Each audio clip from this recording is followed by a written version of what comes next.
me suis couché tard pour mettre au point un plan de bataille. C'est parti, peur! Fais-moi la liste de tout ce qui pourrait transformer cette super entrée en catastrophe. C'est comme si c'était fait. Est-ce que quelqu'un sait écrire météorite? Dégoût, va falloir que Riley sorte du lot. Mais tout en s'intégrant. T'inquiète, je suis sur le coup. Riley sera tellement cool que toutes les autres filles en feront des cauchemars. Joie? Oui, Joie. C'est toi qui resteras aux commandes. Je veux que Riley soit de bonne humeur. Et pendant que j'y suis, je trouve ta robe ravissante. Oh, cette vieillerie, c'est sympa et regarde comme elle tourne.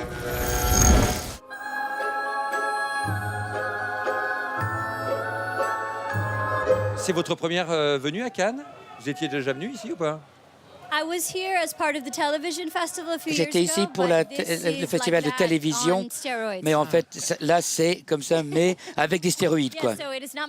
Donc, ce n'est pas la première fois à Cannes, mais c'est la première fois avec un film. Et c'est très excitant. C'est comme à la maison, quoi. À ce point-là? En fait, c'est l'inverse total. Ça fait quel effet, Charlotte Lebon, de rencontrer sa voix, sa joie, j'ai envie de dire, américaine Vous connaissiez, j'imagine. Oui, c'est très agréable, d'autant plus que je suis une admiratrice. I'm a fan already. Et quand j'ai su que c'était elle qui faisait la voix, ça m'a quand même foutu la pression. Et ensuite, j'ai vu la VO avant de doubler le film et j'ai eu très très peur. Parce que je me suis dit que j'allais pas faire un truc à la hauteur. Ah non, mais vous vous débrouillez très bien, Charlotte. Je vous ai entendu. C'est c'est sincère. Et c'est sincère. Puis, docteur, comment on choisit justement les voix puisqu'elles sont là autour de nous? C'était évident que ce soit Amy Poehler pour être la joie. Non, on a pensé au personnage, on a écrit l'histoire et puis on cherchait des gens. Joie, c'était très difficile en fait. Et c'est quand on a rencontré Amy, je crois qu'on a réussi. C'était un rôle difficile. Tu veux rajouter quelque chose? Bon, je suis content de savoir que c'était difficile et que c'était plus facile avec moi. Jonas Riviera, qu'est-ce qu'il faut pour faire une bonne voix de film d'animation? Quelle qualité il faut pour un acteur? Comment vous choisissez les voix de films d'animation? What does it take to have a good voice for animation, for dubbing? Traduit aussi. C'est bien. Charlotte. Elle est magnifique cette Charlotte, je la remercierai jamais assez. Pour avoir une bonne voix, en fait, il y a beaucoup de choses. Mais avec Amy, ce qu'on a trouvé, c'est qu'elle était charmante, sans effort, elle était gentille, elle était joyeuse. Et c'était parfait. On voulait la sincérité. On ne cherche pas forcément des gens qui font des voix, mais on veut des vraies voix. Et vous avez vraiment des voix honnêtes et vraies. Et c'est ça qu'il faut. Et bien sûr, c'est plus que juste parler, il faut jouer, il faut interpréter. Les gens ils pensent que c'est autre chose, mais c'est un vrai talent de pouvoir transmettre cette complexité avec sa voix. Et Charlotte et moi, probablement, je pense qu'on est d'accord, que l'écriture est universelle. Les émotions qui sont dans le film sont ressenties par tout le monde, partout dans le monde. Donc, c'est facile à faire quand c'est bien écrit, comme ça a été le cas. Il faut réellement jouer devant, face au micro, parce qu'on n'est pas filmé à ce moment-là, mais on joue physiquement aussi. On joue physiquement, oui, beaucoup. Et en fait, on est un peu schizophrène parce qu'on est dans une boîte noire avec l'écran devant et puis on s'agite dans tous les sens. Mais la vraie pression et le vrai défi avec le rôle de Joie, c'était qu'elle soit pas emmerdante en fait, qu'elle soit pas énervante. Parce que d'être dans une énergie de joie, ça peut être très énervant. Moi, j'ai envie de foutre des baffes aux gens qui sont heureux tout le temps. Et c'était pas du tout le cas avec ce personnage, et c'est ce que Amy a réussi à faire. Et c'était pas un personnage évident, et c'est elle qui mène la barque, c'est elle le capitaine, et pour le coup, c'était très inspirant de pouvoir travailler avec sa voix. J'ai eu de la chance.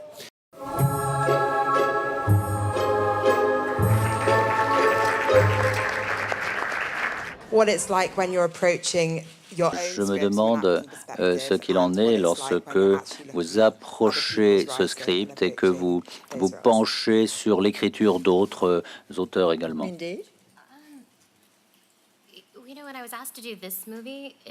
Lorsqu'on m'a demandé de participer à ce film, bon, moi, on ne me demande pas de faire beaucoup de choses. Je crois que ici, c'est quelque chose d'assez spécifique que j'ai fait, d'assez limité. Donc, j'ai pensé que je voulais écrire ma propre œuvre. Je ne suis pas une actrice qui va souvent à des auditions. Donc, lorsqu'on m'a demandé de participer à ce projet, j'ai trouvé que le script était extraordinaire. Je suis allé à Pixar et j'ai vraiment pleuré. C'est la première fois que je vous ai rencontré. On m'a montré l'histoire, j'ai commencé à pleurer. Ils n'en ont pas été trop apeurés par mes pleurs. Et c'est pas toujours que l'on a cette chance. Moi, j'essaie toujours d'avoir une approche nouvelle, une approche fraîche à mes personnages.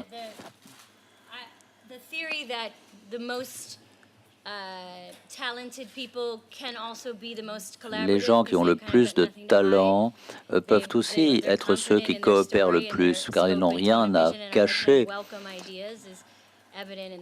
Eh bien, tout cela est évident dans le travail que l'on fait avec John. Et travailler avec Pete et John, eh bien, c'était vraiment intéressant, car on a tous très bien coopéré. On était tous dans la même salle. Et je me souviens que Pete nous a dit, je crois qu'aujourd'hui vous allez pleurer toute la journée. Et je me suis dit, oui, tant mieux.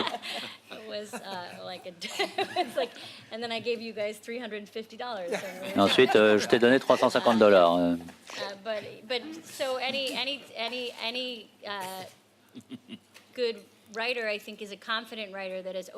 Et un bon auteur est un auteur à l'esprit ouvert, qui reste ouvert aux nouvelles idées.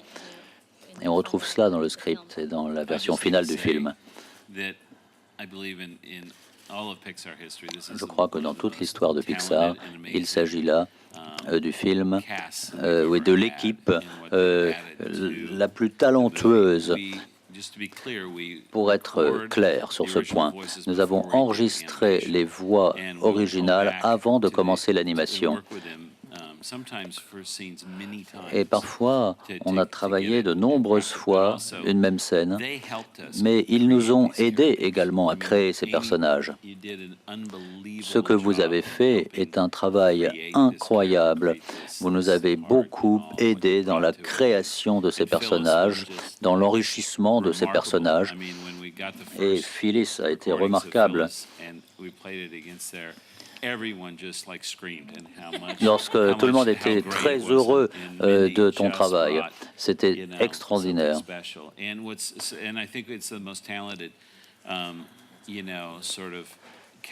Et je crois que c'est l'équipe la plus talentueuse que nous ayons eue dans quelques pays que ce soit d'ailleurs, l'équipe française.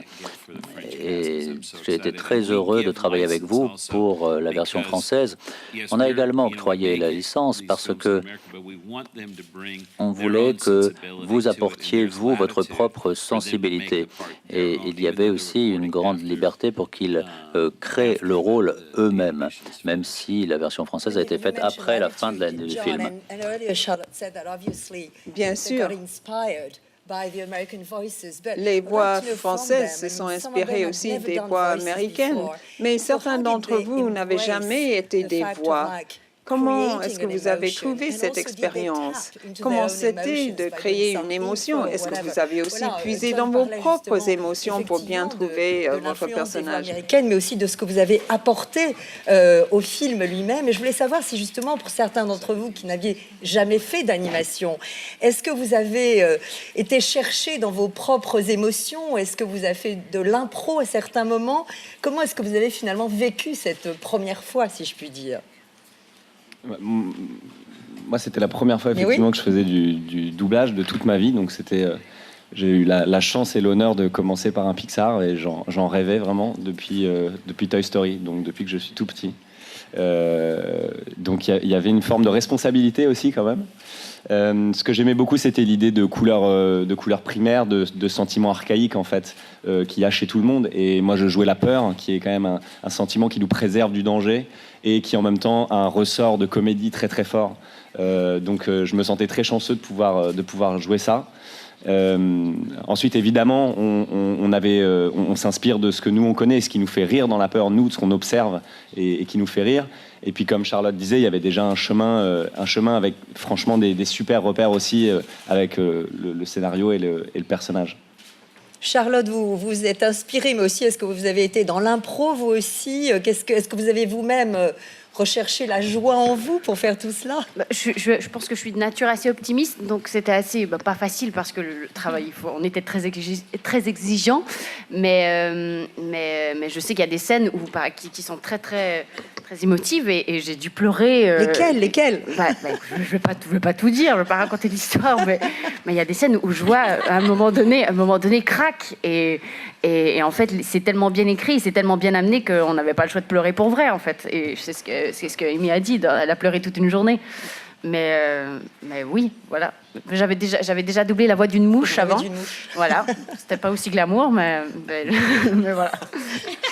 Marie-Lou, vous, c'était une première aussi, comme Pierre. Oui, c'était une première fois. Vous avez cherché en vous de la tristesse, au contraire pas du tout Oui, forcément. Après, moi, j'ai eu la chance d'enregistrer après que tout le monde ait déjà enregistré, donc j'avais les dialogues de tout le monde en français, contrairement à Charlotte ou Gilles qui ont ouvert le bal. Mais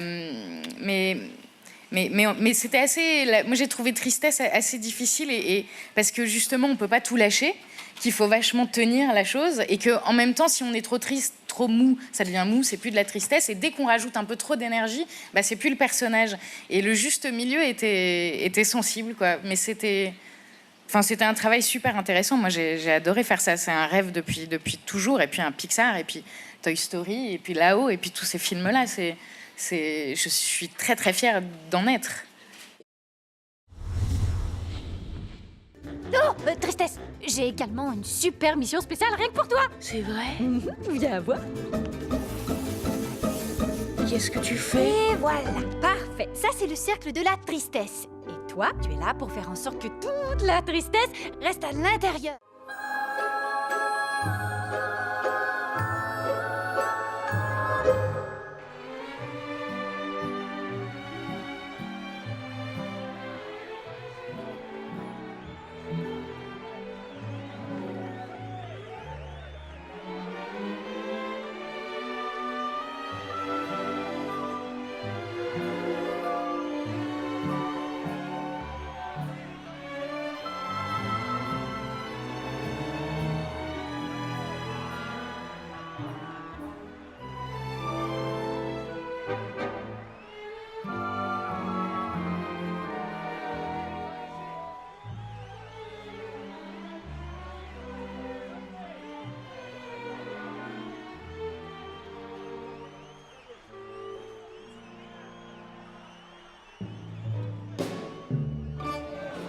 Comment ça va, monsieur? Comment ça va? First of all, I want to say How are you doing? First of all, premièrement, je voudrais dire merci. Merci. Merci à vous. Merci. How does it feel to show the movie? Ça fait quoi de montrer ce film à Cannes? Ah non, c'est absolument époustouflant. Là, je ne sais pas quoi dire. Une question bête, mais l'idée vient d'où? C'est une idée de génie. Pourquoi c'est pas moi qui l'ai? Alors, je regardais ma fille qui grandissait, et donc elle était très active tout le temps. Et puis elle est devenue ado, et donc elle était un peu plus cool. Et puis on s'est dit, mais qu'est-ce qui se passe dans sa tête? Donc je l'ai pitché à John Lasseter. Attention, il y a le patron. Bonsoir, comment ça va? On adore faire les films que les gens n'ont jamais vus. Et ce qui est formidable avec cette idée, c'est quelque chose qui est si familier pour tout le monde. Tout le monde sait que c'est pour eux. Ok, c'est pour eux. Il y a quelque chose pour eux. Et c'est très difficile à faire. Mais ça vaut le coup. Quand on vient vous voir pour faire les voix d'un film Pixar, on dit tout de suite oui, on réfléchit, comment ça se passe? Pour Pixar, on se sent d'abord honoré, très fier d'avoir été choisi, et après on dit oui, évidemment, sans réfléchir. Grande fierté et sentiment de responsabilité parce qu'on se rappelle de Up qui avait ouvert ici, Toy Story. Donc l'historique est tellement beau que petit sentiment de responsabilité.